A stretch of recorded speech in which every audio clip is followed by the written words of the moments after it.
Hey everybody, welcome back to the Resistance broadcast. I'm John. Thank you so much for joining us today. Monday, 2/22/21. We are the official podcast of StarWarsNewsNet.com. There you go. Learn it, love it. Go there every day for all of your Star Wars news. James and Lacey with me as always. We are getting a little cutesy today on TRB. We're a very serious podcast, but I'm today always cutesy. We're taking a turn down Adorable Avenue, and we're going to explore the 12 most adorable moments in Star Wars history, in our opinion, and then we'll want to know what you guys are saying about that. James, what is the dealio? How you doing, man? The dealio is I feel like the richest poor person in the world. And that's because I figured out today that my air filter was blocking all the heat. So for the past 2 weeks, we've been like, heater can't heat up the house. It's 58 degrees in the house. We're doing fires and trying to do everything like that. So all of a sudden I pulled that out and I'm like, oh, it's warm in the house. So I treated myself to 2 bags of ramen for dinner. Eating like a king. Yes, exactly. Now, did you use Fuji water in your ramen, or was it regular tap water? No, regular tap, but tap's Okay. better than bottled water. Okay, fair enough. Look it up. Lacey, you've been eating ramen too? What's going on with you? No, I had egg noodles tonight. I'm a big egg noodle noodles. fan. So you both did noodles. Yeah, we're doing the noodle thing. I Yeah. love noodles. Noodles are and so company good. never meant anything more to me than it does right now. Although I do breakfast for love how dinner John today. didn't laugh at any of my cute jokes at the top of the show. Well, let's be honest. I Where are you going with this? I ignored all of them because I wanted to save the cute element for the segment later. So I should just come back for the... Bring them back later. No, I should you come stay back. here. You stay here. Oh, okay. Are you Recycle sure? the jokes later, and then I'll laugh at them later. Okay, but Right? I do have a serious question, though. Oh, boy. When you're doing the show, do you practice pointing across your chest in the mirror? This is what I'm wearing today. This is what I'm going to do. You want to know what I really do? I do this. For our audio listeners, I'm doing lion face. So I didn't make a face. I just made a paw. Yeah, sure. You're All right. exaggerating. Everybody go to Lacey's Twitter from last Thursday and look at her doing lion poses as she's hawking t-shirts. And tell me how fierce I look in the Yeah. comments below. Yeah. Very fierce. Not cute at all. Fierce. Get it right. All right. James, we usually do a segment to open the show. Sometimes it's fronted by Baze Malbus. Sometimes Cheer It Imwe. Who do we got this week, buddy? I fear nothing, for all this, as the Force wills it. Well, I guess that was Cheer It. He has been missing. I don't know if he's been missing. We did the Baze, the one with the Force, a little bit ago, and it was kind of out of nowhere. So we've been doing Will of the Force, I guess, for a while. But it feels like it's would been you a say while. it's back? I might say it's back. I James, might say that it's back, child. James, look for Back the Force, Grogu. and you will always find Cheer It. Yes, exactly. All right. Well, this week we are going to do Will of the Force with a couple of our Resistance officers submitting topics this week. And the first question is from Commander Christian Morales. And Christian wanted to know, will Wait, Disney... hold on. For people Hold on. listening right now, Waiting. our news episode was last Thursday, if you're confused right now. So go back and listen to that. This is the fun one. Yeah. Okay. We normally do news on Mondays, but this is a little different this week. 2 weeks as in a it was row. last week. Yeah. Yeah. All right. Well, Christian wanted to ask us the question: will Disney or Lucasfilm Limited ever release Star Wars, the Disney Plus content on Star Wars? Wait, sorry. How do I phrase this? Star Wars Disney Plus content on 4K Blu-ray. I actually misread the question. I'm reading it now. I was reading it like I read it in my head earlier. So, okay, it's Star Wars Disney Plus content on 4K Blu-ray, so physical version of that. Lacey, I'm going to go with you first on this one. What do you think? First of all, I really enjoyed how you called it Lucasfilm Limited because it's LFL. It's LFL, No one ever- buddy. No one ever calls it that, but I enjoyed it. I would say that they will, but not right now, because they want you to sign up for Disney Plus. So eventually, but for the next probably couple of years, they're going to want you to sign up every month. Give them money. Okay. Yeah, I actually understood the question as like the Disney Plus version of Star Wars, like the McClunky version. And I was like, I was thinking like No, Mandalorian. he means like Mandalorian. Mandalorian. Kenobi. yeah, exactly. Yeah. So that's why I was like, the Disney Plus version of Star Wars is why I got all messed up with my wording. John, what do you think? Do you think they're going to be releasing Mandalorian and other such on absolutely. 4K? Yeah, because you know how Star Wars fans are. Even if it's on TV every week, people are still buying versions, and when they release a new version with a different packaging, fans are buying those copies up. They're going to make a lot of money selling The Mandalorian on physical media, and for people to also honestly really own a digital copy as well, because it being on Disney Plus, you don't own that. At some point, you can lose your subscription, or if something happens where Disney Plus goes away, or they take content down. We've seen people complain about, The Office left Netflix, and now, I don't have The Office anymore. So with Star Wars, fans are very possessive over Star Wars, and I think fans will buy that physical media even if they have a Disney Plus subscription. So to me, it's not a matter of if, it's when it will happen, and I would certainly buy The Mandalorian in some kind of cool physical media package, which obviously would come with a digital download. So I'm going yes. No. I knew that was coming. I mean, no. Yeah. I don't know much about this. I think I've been told a number of times, do they do Stranger Things on Blu-ray? And people say yes, they do. And it made it look like a VHS tape. Yeah, but I'm still in the mindset that no, they don't do this, because I don't think the general show does this, especially ones that are like Netflix, for instance, could release copies of their content, but I don't think they do. And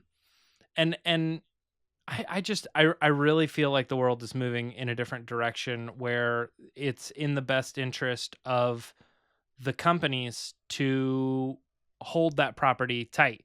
Like it almost like in a way, like that's the new Disney Vault. Like instead of having it to themselves and then kind of releasing it at certain eras, they're just saying, no, you get it by subscribing and being a regular member.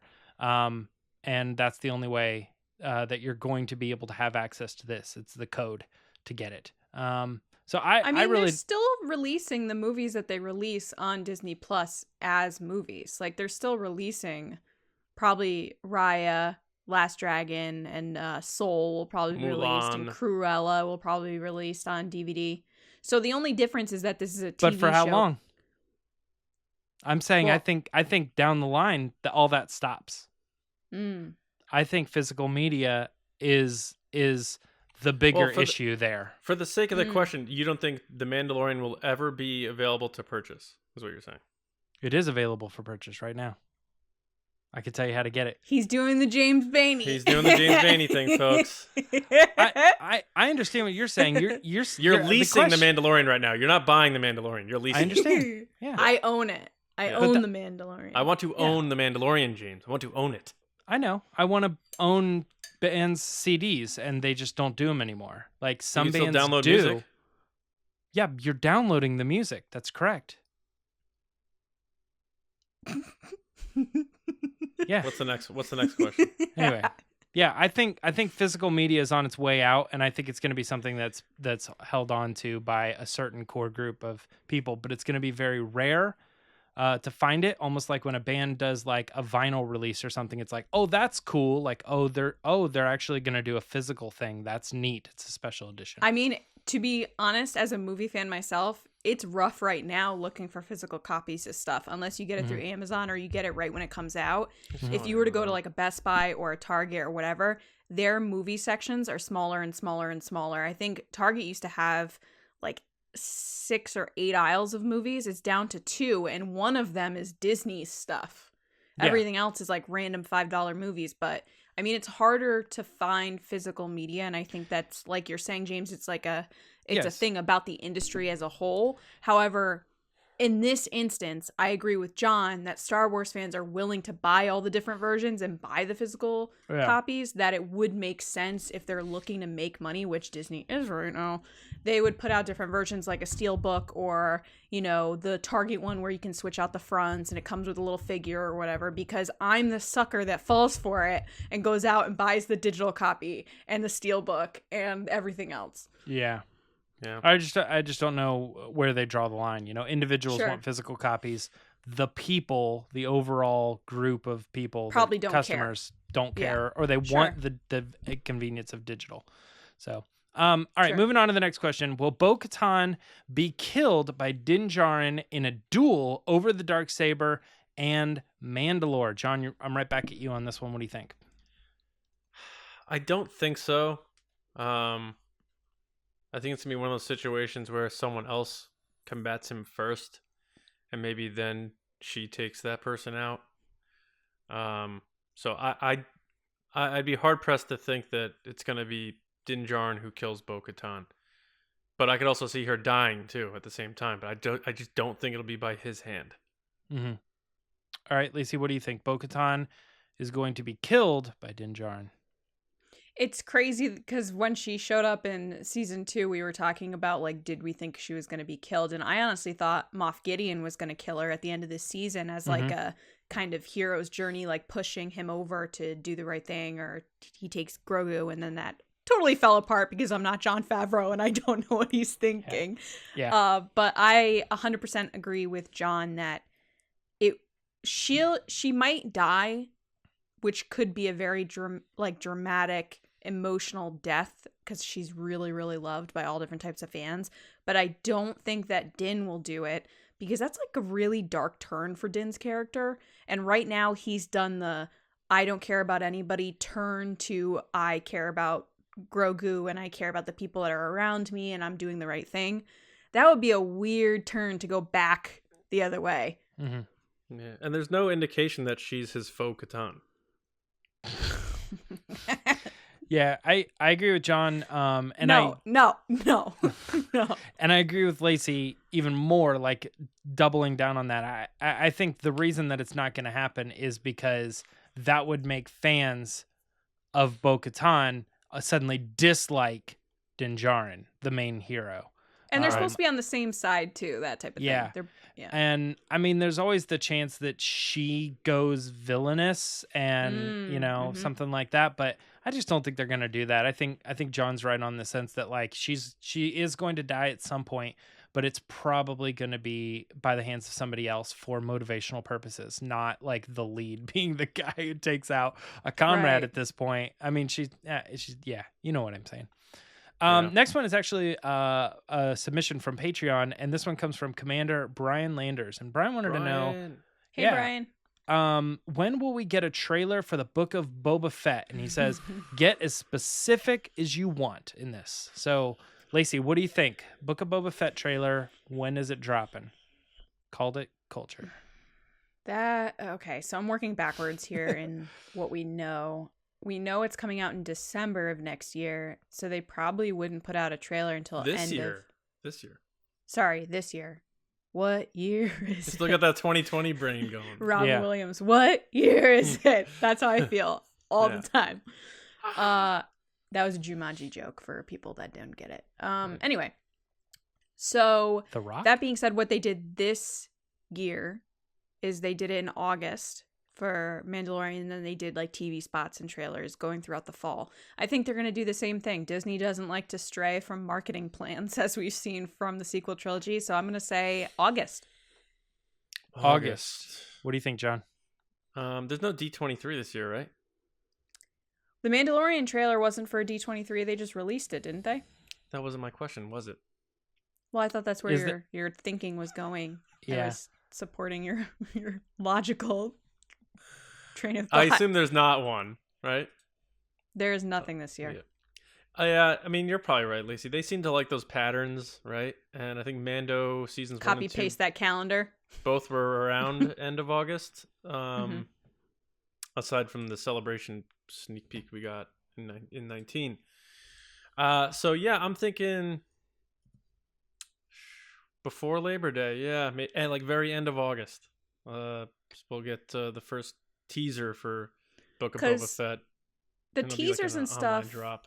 Yeah, the teasers and stuff are mostly for the general audience. They're not really for us diehard fans. We're already going to be watching it. We're already looking forward to it. So they're looking for those general audiences that are going to get their attention. And they don't want to put that too far away from when the show premieres because people forget. Right. Life is crazy. Yeah. So here's why I think you're both wrong. Oh, James Baney.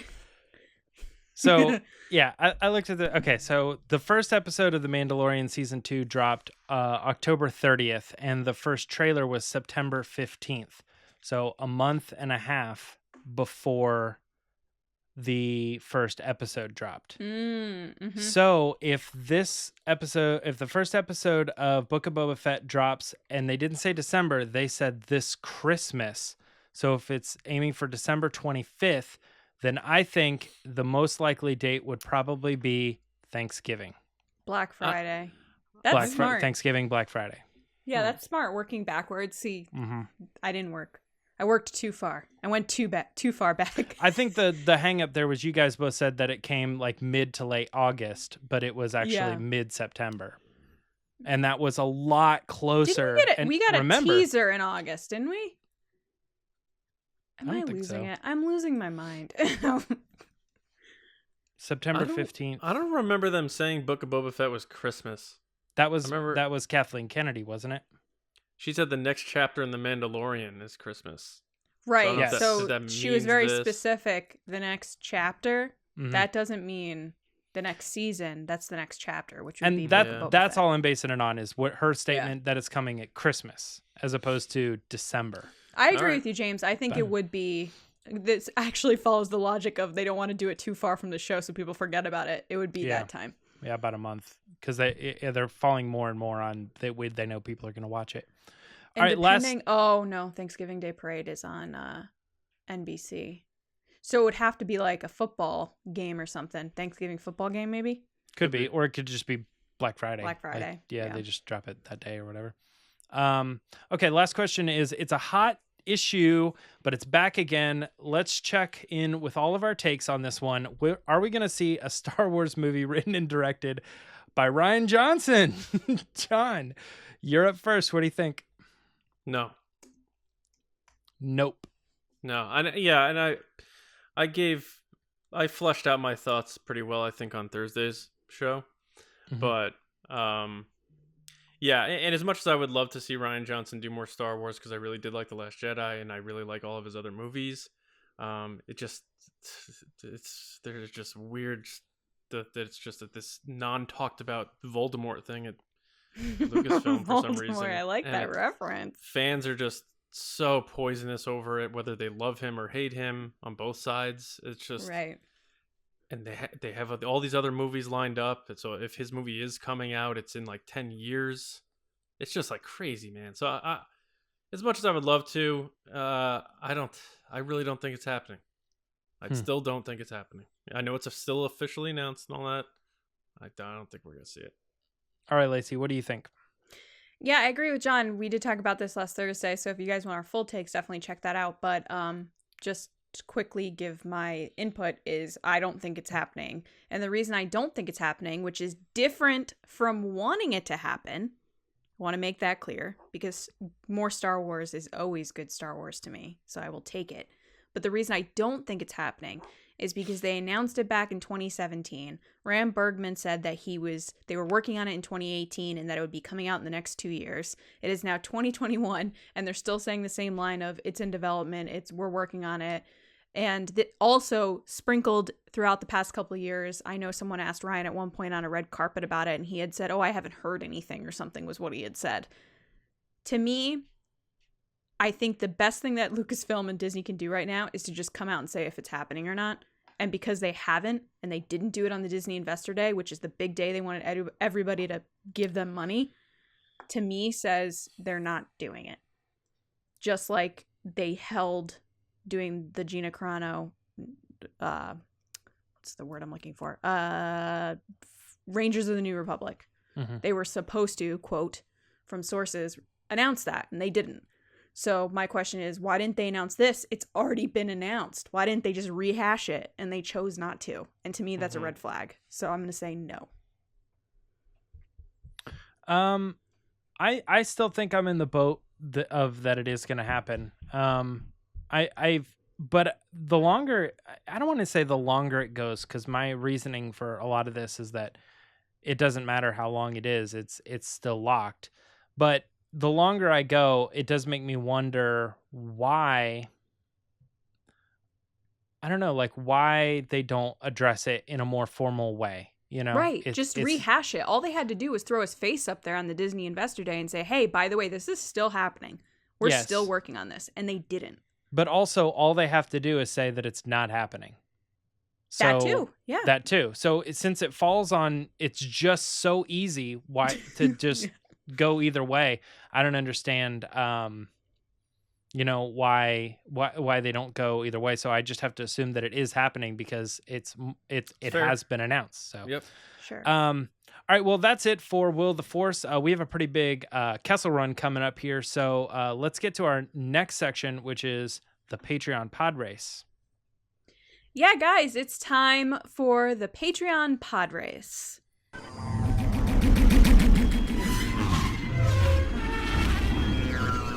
So there are lots of different ways you can support us. You can like this video, comment, subscribe. You can follow us on all the podcast platforms, including Spotify, Apple Podcasts, Google Music, I think, Amazon Play, whatever they're called. There's so many different ones.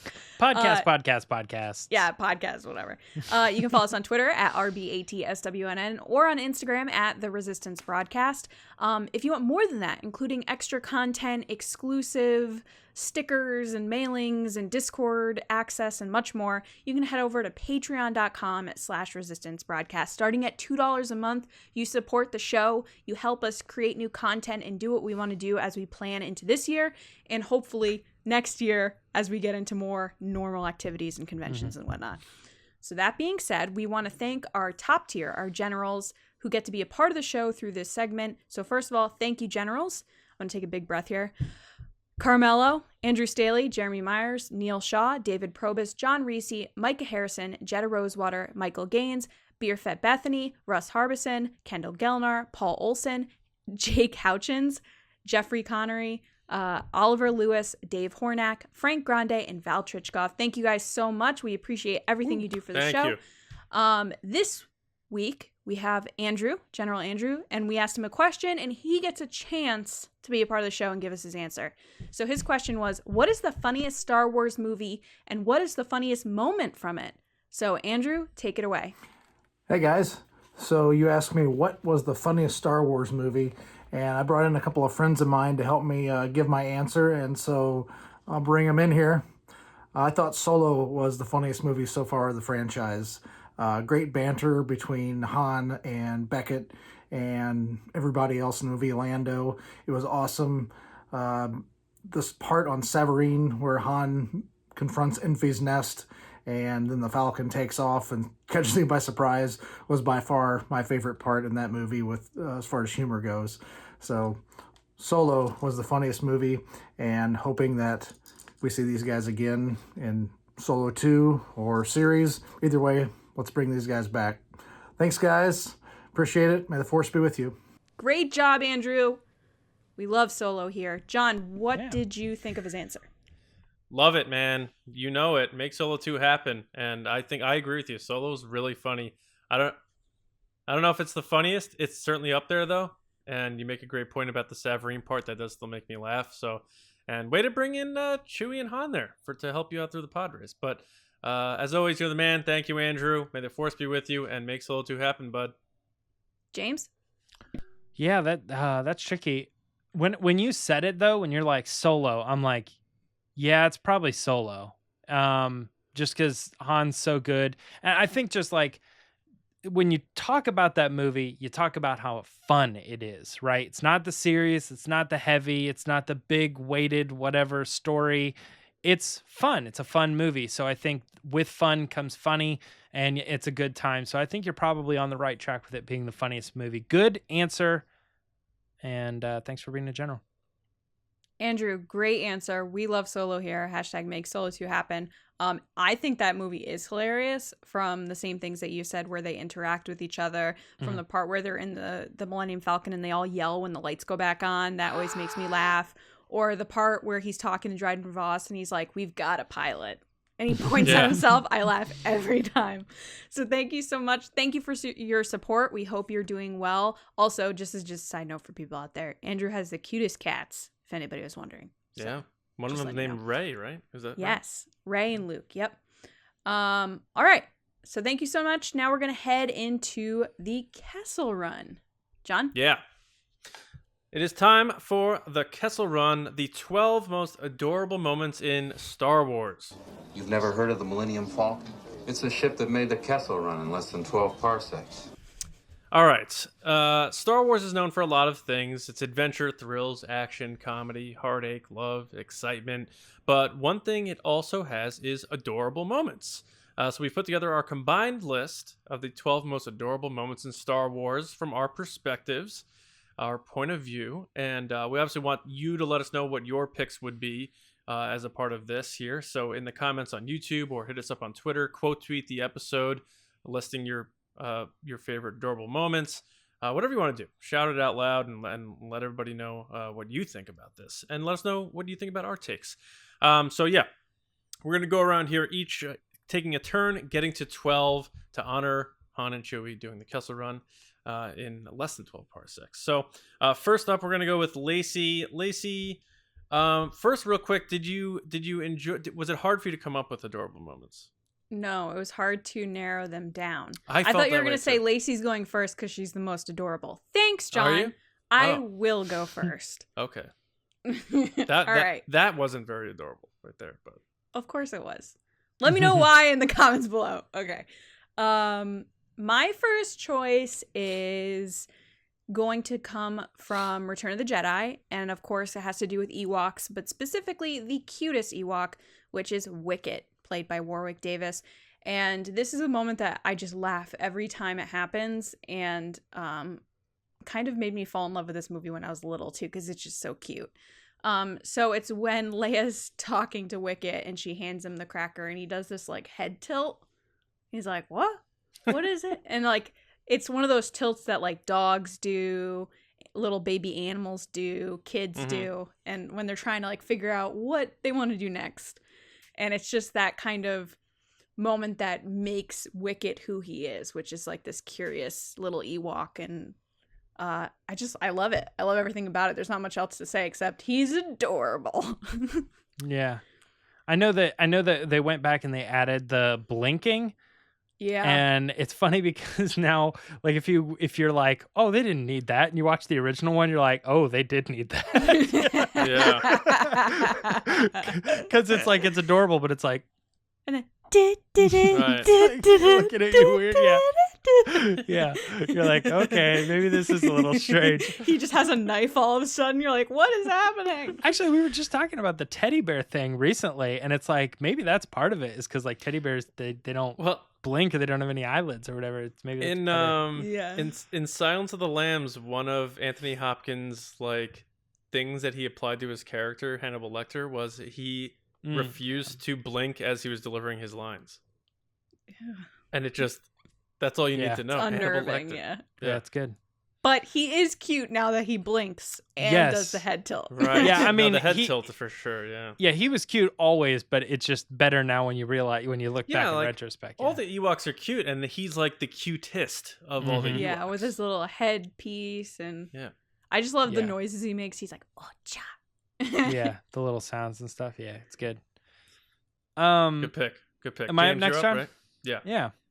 I'm gonna go with and you know, I think we're gonna see a lot of animals on this list. Because I think that's just naturally what we go to, like dogs and cats and creatures and stuff.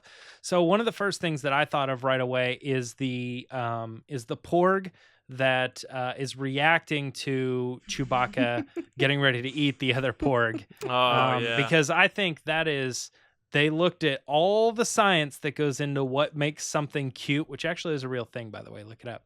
Yeah, there is. Yeah. And they just put all of those features onto that porg. to try to amplify its helplessness in that moment. And it's super cute, and obviously had an effect on Chewbacca. I mean, even the porgs in general are fairly cute, but even like right before that scene, he's like, "Get out of here," and then they show the one, and they like zoom in, and Yeah. they make him like a that Furby basically or something. It's like, oh my gosh, this thing. I had this actually on my honorable mentions. I had the porg stomping on the lightsaber before Rey picks it up. I thought that was really cute. But yeah, the funniest thing about this porg is this is the porg that Ryan kept. Is this specific porg? Right. Oh, is it? Oh, Yeah. I didn't know that. Yeah, and it I remember seeing it the first time in the theater, and it's that moment where Chewie's like this, and then it pans to the porg, and everyone just goes, "Oh!" Like, Yeah. so yeah, and he's you can see like his little porg, like his eyes are glassed over with tears. It's Yep. just yeah. They just did Can you do a everything they porg could. noise, John? Was that no? That's Can you Cardi do it? B. That's Sorry. Cardi B, yeah. Yeah. Oh, okay. That's pretty good. Yeah, that's pretty good. All right. Good pick. All right, my first pick. Which one do I want to start with? Actually, since Lacey started off with Ewoks, I'll do my Ewok one too. The Ewok that hugs Han's leg as C-3PO is telling the story about Han being frozen in carbonite. I think that's so funny because it's just like C-3PO is telling the story of Star Wars to get everybody caught up, like last time on Star Wars, and he's telling this whole story, and then he's like T-glow carbon, and then the Ewok just walks over, grabs his leg like a little kid would grab their dad's leg, and Han's like, oh geez, but yeah, what did I get into type thing. it just shows that how much they care about them now after they were about to eat them 45 minutes ago. So Yeah. Right. I thought that was pretty. I thought that was a cute, adorable moment. I didn't read that so much as like, what did I get into? As is the kind of like, all right, don't get all Yeah. mushy on me. No, kinda. yeah, that's what I mean. Yeah, he's like, okay, yeah, That's I love that I love when moment. Han's thrown in like loving emotional situations and he doesn't know how to compute. Yeah. yeah. And I'm not That- sure. That whole scene is great, though, by the way, with just to throw it out there, that the C-3PO, like how he's With R2 delivering the doing lines the- and the sound yeah, the effects sound and how effects. all of them are reacting. And it's recapping the series in the third one, Yeah. for you. It's It's like, Yeah. oh, man. You almost want C-3PO to like do that again for like Return of the Oh, Jedi. yeah. So- or like even the other movies, Like But- if in episode 9, he had this like telling the children or something, or something. Yeah. But people would say it was too much like Return of the Jedi, and I wouldn't. No, yeah. Yeah, I get that. All right. Pick 4. Lacey, you're back up here. So I'm going to go from Wicket to obviously the creature that everybody thinks is adorable. Not just me. Everyone. Which would be Grogu. So and trust me, there was a wealth of Grogu moments to pick from. Basically everything he's ever done. But I picked the one that stood out to me as made me laugh the hardest / has been stuck in my head since it happened, which was in, I believe, is it the second chapter or the second chapter, because it's after Cobb Vanth, the second chapter of season 2. So that would be chapter 10, right? 10. Mm-hmm. Yep. Oh my god, numbers. They're roasting the crate dragon meat on on a thing from the engine of the Razor Crest, and it's when they cut to Grogu and he's like, "Wah!" He looks so excited, which sets up obviously the rest of the season where he's eating nonstop. But it's just that between his eyes being gigantic and his mouth being open and the noise he makes, oh my gosh, I love it. I love it so much, and it's so can't funny go to me. wrong. And steak is my favorite food, so I felt like we connected on a level that no one can connect on. Yeah. So yeah, that's my favorite. Would you eat Crate Dragon? Sure, if it's cooked, why not? Nice. All right. James, you just roll your eyes. No, I was taken back to that thing where it's like, what would you order at Dex's Diner? And I was like, I don't think I'd eat like anything, because I'd just be like, I mean, if it's cooked though, it's although meat, it did but get it's like killed dog, and then it got right? put Would on you a eat dog? speeder. It got Dog put is in a meat, right? It's cooked. No, I would not eat a dog. But I this know, is that's what I'm different. saying. It's like, it's different. But they cut it and then he put it on the bike, which also honorable mention is when he sees the meat on the bike in the episode before, and he's like, "What?" And but yeah, no, it just makes me laugh so much, and I love it. I have that like. I can't even tell you, like, probably 20 versions of that screenshot on my phone because every time I see it, I just save it. Yeah, that's a good pick. You can't go wrong with Grogu, and that's definitely a good moment. Yeah. All right, James, you are up for your second pick. This is our 5th pick out of 12. The 12 most adorable moments in Star Wars. What do you got? Yeah, I wanted to generally stay with the live action stuff, but there was one that really popped out to me from Clone Wars, and that is when you see Plo Koon finding Ahsoka as a youngling. They did kind of what I was talking about earlier. Is like they show this scene where he leans down to her and she reaches up to him, and then they cut and they show her face, and she's got like these big eyes, and it's like there is a Japanese thing like the chibi. It's like the baby, adorable, cute version of a character. And there's like childlike elements to a chibi character. And I feel like that is Dave Filoni pulling in and being like, we're going to make chibi Ahsoka. And it's just like this really cute, adorable baby version of her. And I think like most people don't even really think of it, but there is like this connection between her and Plo Koon. And when you see, when you revisit that scene of them meeting for the first time, it's like emotional and adorable and cute. It's like there's so much that goes into that particular scene that's really hits hard, after you've experienced so much with that character, to be able to see like little baby Ahsoka. It's so cute. Yeah. She looks like one of those little ceramic dolls that you see people like just pose in places. It's weird. It's like a 3D version of a toy or something, like a stuffed toy. Yeah. All right on. Cute. Yeah. So that's mine. Good pick. Yeah. Ahsoka has really had, that's obviously a flashback, but like one of the characters where you really see like cradled to death. We haven't seen her die yet, but we know like when you see her die, you'll see that clip attached to it. Yeah, Probably. exactly. I guarantee it. Yeah. Someone will make that. All right. Halfway there with this pick here, I'm going with Dio in The Rise of Skywalker. Specifically the spot when Finn is worried about Rey and Dio rolls up and just goes, "She's gone. I miss her." And I don't know if it's just because I'm such a JJ fanboy and I know he did the voice, but Dio is kind of overlooked in the movie a little bit, but because BB-8's still there and there's so much going on, but he's just so adorable, and his fear and his timidity when he backs away of things, no thank you, and that sort of thing. He's like, it's like when you adopt a dog that had been abused and you're trying to like get it to warm up to things again. And that's pretty much, I think, what they were going for there. Because I think they said it was Chris Terrio or somebody had adopted a dog that had gone through that similar situation. I want to say it was Chris Terrio. Yeah. They based Dio on that. And then the cherry on the sundae is that it's JJ doing the voice. So I think that's a cute moment. And it almost didn't have the voice, too. It didn't was robotic. Originally. Yeah. Yeah, and it was like a last-minute change. Well, that's what they rolled out on stage. He didn't have the voice, right? Yeah. And the toys don't have the voice either, which is so frustrating as someone that collects the toys. Is if they press the button and it doesn't have the voice. If they made a new one with JJ's voice, I would buy it for sure. But, it's cool. The little RC thing that I have behind me, it's right here. Yeah. Oh, wrong side. It's cute. Yep. It's just it doesn't do the voice, and the voice is the best part, Yes. I have a squeaky wheel. I have a squeaky wheel. All right, I'm up next. I'm going to go to something we kind of touched on earlier, which is a Han moment.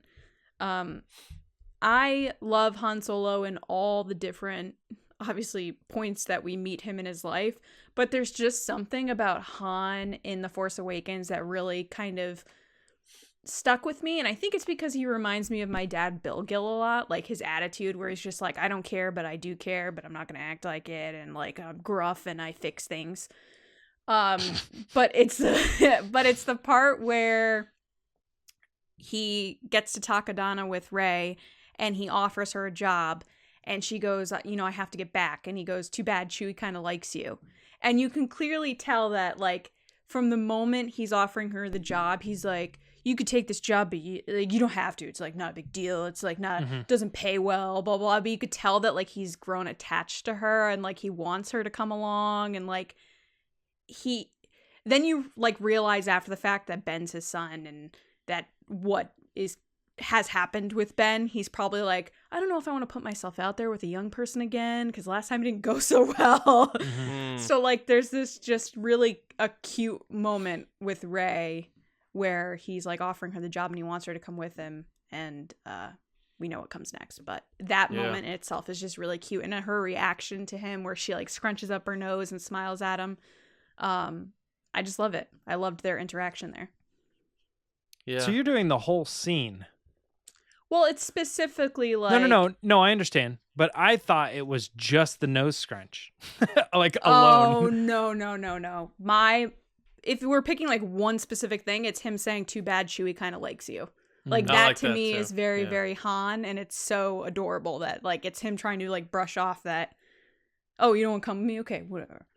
Like, right, he's letting his guard down a little bit. I just love it. Yeah. So that's it. The only reason I say that is because it's interesting to me that it seems like you're saying that Han is adorable in this scene, and I know, but I don't think of that. I think of like it being Daisy's most adorable scene in all of Star Wars. I think Daisy's most adorable scene is where she's eating the stuff and puts the helmet on at the beginning of TFA, where she's dreaming of leaving with the ships. Yeah, and she's smiling with the helmet on. That to me is the most adorable Daisy scene. But with this and Han, I don't know, it just stuck with me. I was like, and then it reminds me of like Empire Strikes Back and New Hope, where he's calling Luke kid and he's acting like he doesn't care about Leia and that kind of thing and doesn't want to be with them, but he does.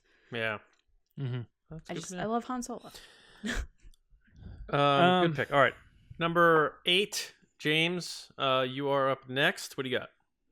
I don't think we got to spend a whole lot of time on this next one here. It's the first time seeing Baby Yoda. Oh my God. Oh yeah. I mean, I don't really know what to say that everybody listening doesn't already know, but it's just you see the scene and you go, that's probably the most adorable thing that's ever happened in Star Wars, probably. Well, because the moment you just said that, everyone's brain flashed to the moment they saw it, and everyone just made a noise like I did. Oh my God! That little blanket comes down, and like you say, self-explanatory. Great pick. You almost feel like it had to have been on this list, or else it would have been called frauds. It's funny because this is the first time I've ever written in my answers. You guys normally go, and then I do last. I try to get you to every time. James Baney. I know, but like he likes the theatrics.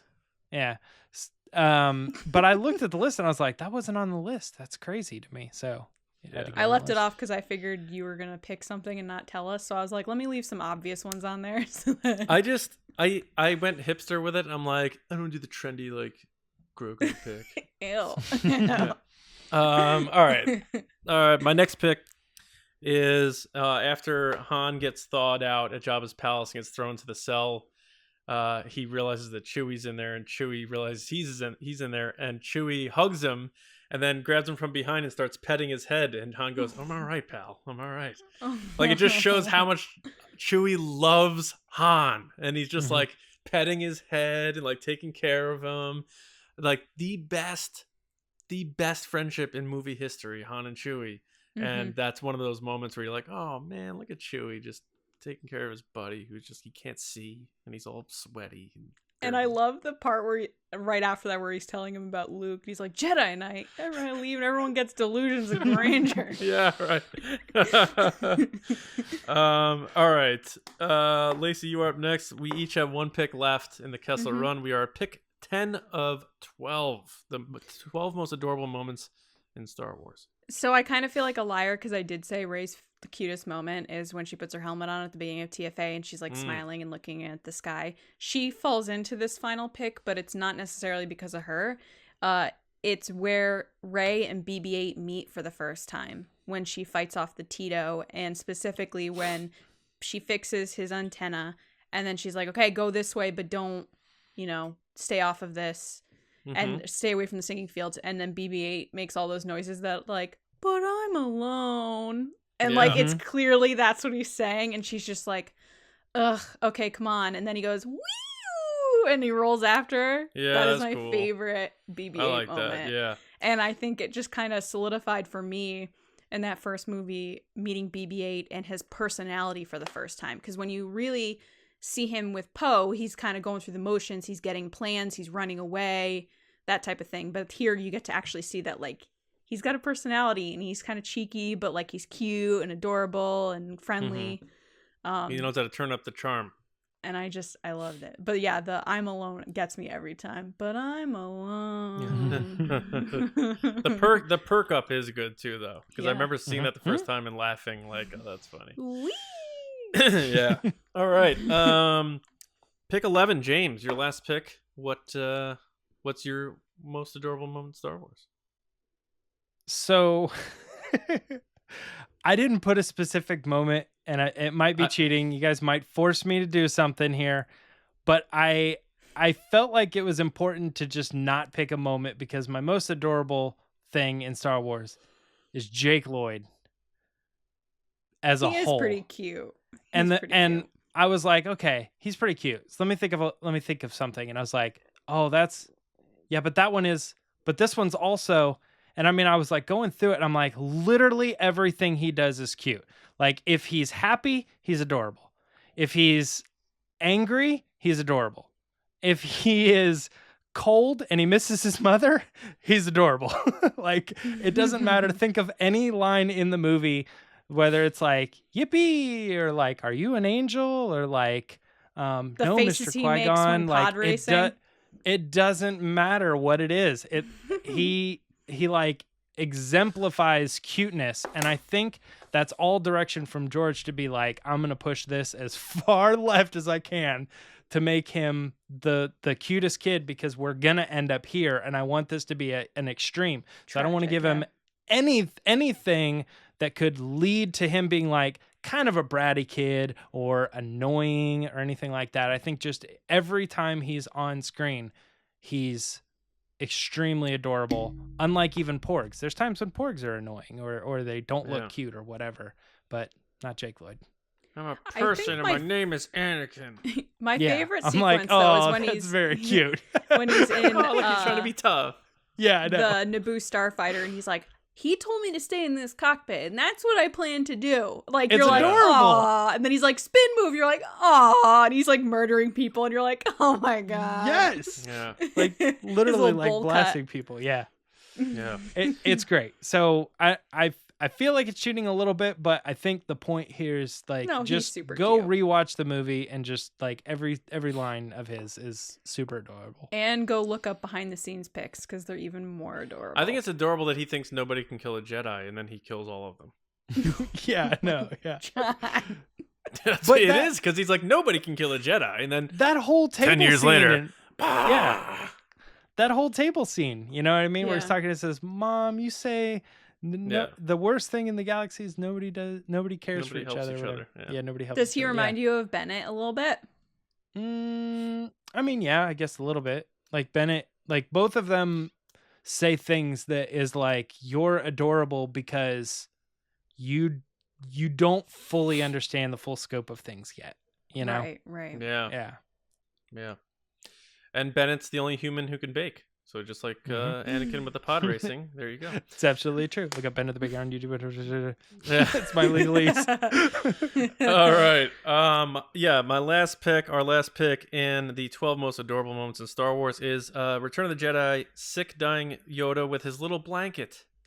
And he's tries to get it on him, and you know, Frank Oz is doing it, so he grabs his little hands and he's pulling it up over him, and just like sick little Yoda, and Luke tucks him in, and it's just like so sad, and his voice is like different because he's weak, and he's talking to Luke, and he's like, oh, it's just so sad, and his little feet are hanging out in the end. It's just so damn adorable. And I know, you know, he's the greatest warrior of all the Jedi, but something about like even the warriors of life, when they're at the end and they're kind of like helpless and fragile, and there's that vulnerability to them. And Yoda was always kind of cute in an ugly way anyway, and then you see him sort of at the end there, and I always found that adorable, especially because that little blanket that he has. And his little jumpsuit in the prequels wwhere he loses his cloak and then jumps down and he's in that little brown jumpsuit, and you're like, oh, this is how he got into the jumpsuit. That's how he got into the jumpsuit. Yeah. So yeah, that's Qui-Gon's cloak. Qui-Gon's cloak. Yeah. Yeah, I don't remember where that came from because I was thinking it was from a certain point of view, but they haven't done Return of the Jedi yet, so I don't know. I don't remember where that came from, but probably somewhere really well read. All right, so that is our list of the 12 most adorable moments in Star Wars. There's tons of others. Like, I was surprised how quick I came up with my list. I know you guys are pretty quick on yours too. So I could have done just Grogu list. I have a fun we could have done honorable 12 mention. Grogus without a doubt. Yeah. I have a fun honorable mention too, which is pictures of Hayden Christensen and Natalie Portman. Just pictures of them, promo pictures, and them out in public and stuff like that. I was like, this is crazy. I think they totally like bought into it's Star Wars and we have to do 1,000 photos and you guys are the dream team. I mean, look, we did pretty much all in-story stuff. You can make a list of 1,000 behind-the-scenes clips of people in Star Wars doing just the funniest and most adorable things, like Ewan McGregor sliding down the tarps and going like this, and there's a lot of C-3PO crashing through the thing. There's a lot of fun, adorable moments. Carrie Fisher. Young and old, crossing her legs and drinking a beer, and just plenty of great moments. But that's our in-story list anyway. Let us know again what your picks are. Quote tweet the episode if you're on Twitter with your picks, and comment on YouTube and share with a friend, and let us know what you thought of our picks, of course. And we hope you enjoyed this Kessel run. But now we're going to hear from you in Resistance Transmissions. So we're going to see what Lacey's got here for us. All right, guys, it's time for Resistance Transmissions. So as you guys know, every week, John puts up a crazy, wacky situation on Twitter at RBATSWNN, and you guys give your answers. So here they are. All right, the scenario is, pick a Star Wars character and what you think they would wish for when they blew out their birthday candles. Ooh. First up is Valerie at ValerieGoGo1, and Valerie said, Lando wishes he had never lost the Falcon to Han. I bet that's true. Yeah. All those capes. He lost them all. Yeah. Next up is Mark at The Kind of Vacans. And Mark said, Han Solo wishes someone would tell him the odds so he can say how much he doesn't need to know the odds. That last one makes me wonder, did Han win all of the stuff in the Falcon? Or was it like, you got my ship, let me get my stuff off before you take it? So what do you think? He probably let him keep his capes and stuff, I'm sure. In my headcanon, he didn't.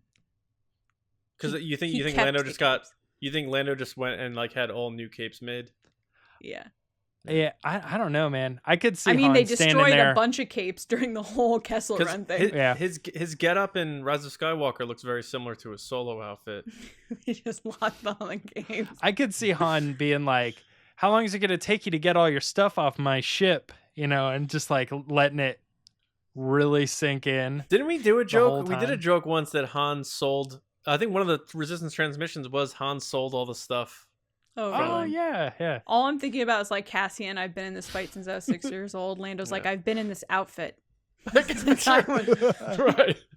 I can also picture Lando going to a random pawn shop in the galaxy and be like, "That's my cape." Dex is wearing the cape, but it doesn't fit because he's so big. All right. Next up is Adam Odell at Odell Adam. Hey, Adam. He said, Kanan Jarrus wishing for some sunscreen.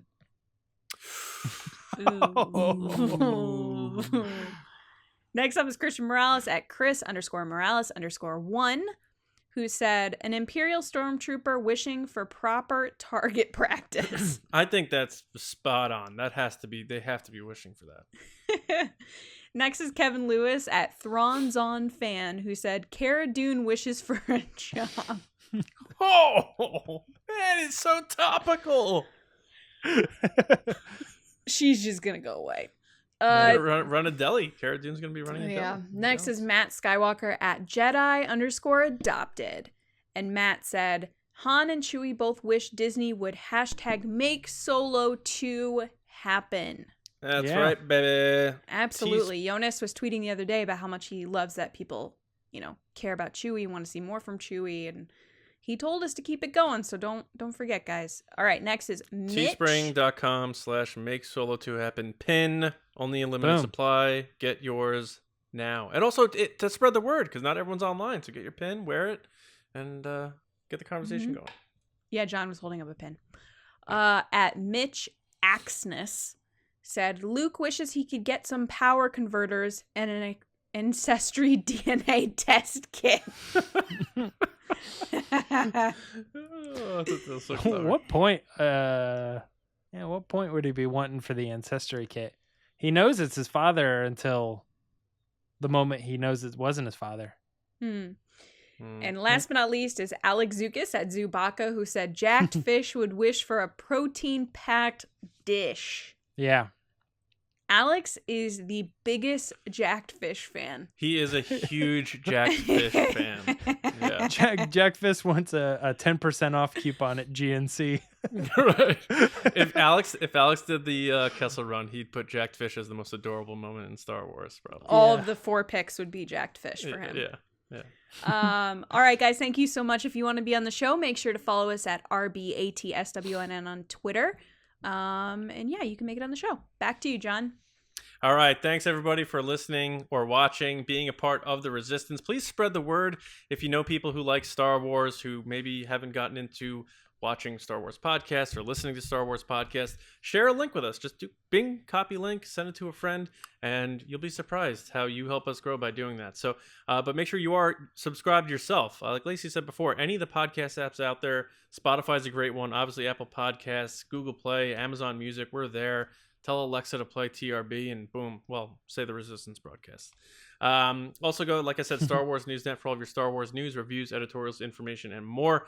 You can find me on Twitter at Johnny Hoey and writing and editing over at StarWarsNewsNet.com, and my movie podcast, Just Like the Movies, also on most podcast apps, and on Twitter at Just the Movies. James, what's the deal, man? Where you at? You can find me on Twitter and Instagram at Meyer Trunks. Wondering when we're going to see that scene in Solo 2 when Lando gets back on the Falcon and runs around the corner and says, "What'd you do with my capes?" Yeah. Yeah. Or maybe the Lando series. Yeah. Lacey?